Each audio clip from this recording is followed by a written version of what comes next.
আসসালামু আলাইকুম ওয়া রাহমাতুল্লাহি ওয়া বারাকাতুহু।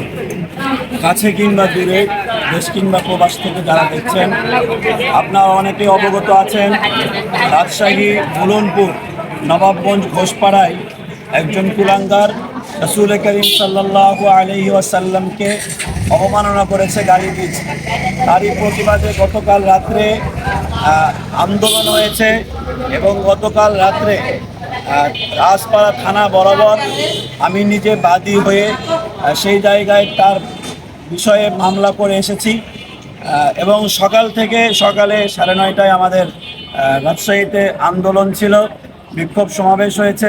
সমাবেশের পরে আমরা ডিসি মহোদয়ের কাছে একটি স্মারকলিপি জমা দিয়েছি এবং এরপরে আমরা রাজশাহী কোর্ট বারে উকিলদের সভাপতি সাহেবের কাছে একটি স্মারকলিপি জমা দিয়েছি যে তার বিষয়ে তার পক্ষ হয়ে যাতে করে কোনো উকিল ওকালতি না করে। উনি খুব সাদরে আমাদেরকে এতটুকু প্রতিশ্রুতি দিয়েছেন যে কোনো উকিল তার পক্ষ নিয়ে ওকালতি করবে না। ডিসি সাহেব আমাদেরকে এতটুকু আশ্বস্ত করেছেন যে তার সর্বোচ্চ শাস্তি বাস্তবায়নের জন্য যা যা ভূমিকা করার দরকার, ভূমিকা নেওয়ার দরকার, উনি সব ভূমিকা রাখবেন। আপনারা অনেকেই আমাদের কাছে এবং অনেকে দূর থেকে ছিলেন, কেউ অনলাইনের মাধ্যমে, কেউ প্রচারের মাধ্যমে ছিলেন।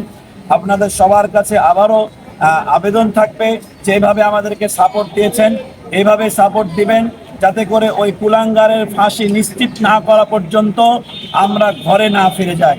তার ফাঁসি নিশ্চিত করবো ইনশাআল্লাহ বাংলাদেশে। এই জন্য আপনারা অবশ্যই নিজ নিজ জায়গা থেকে অবশ্যই আমাদেরকে সহযোগিতা করবেন। ওই কুলাঙ্গারের ফাঁসি যেন আমরা রাজশাহীর জমিনে, বাংলার জমিনে, বাংলাদেশের পবিত্র ভূমিতে যেন দিতে পারি ইনশাআল্লাহ। আসসালামু আলাইকুম ওয়া রাহমাতুল্লাহি ওয়া বারাকাতুহু।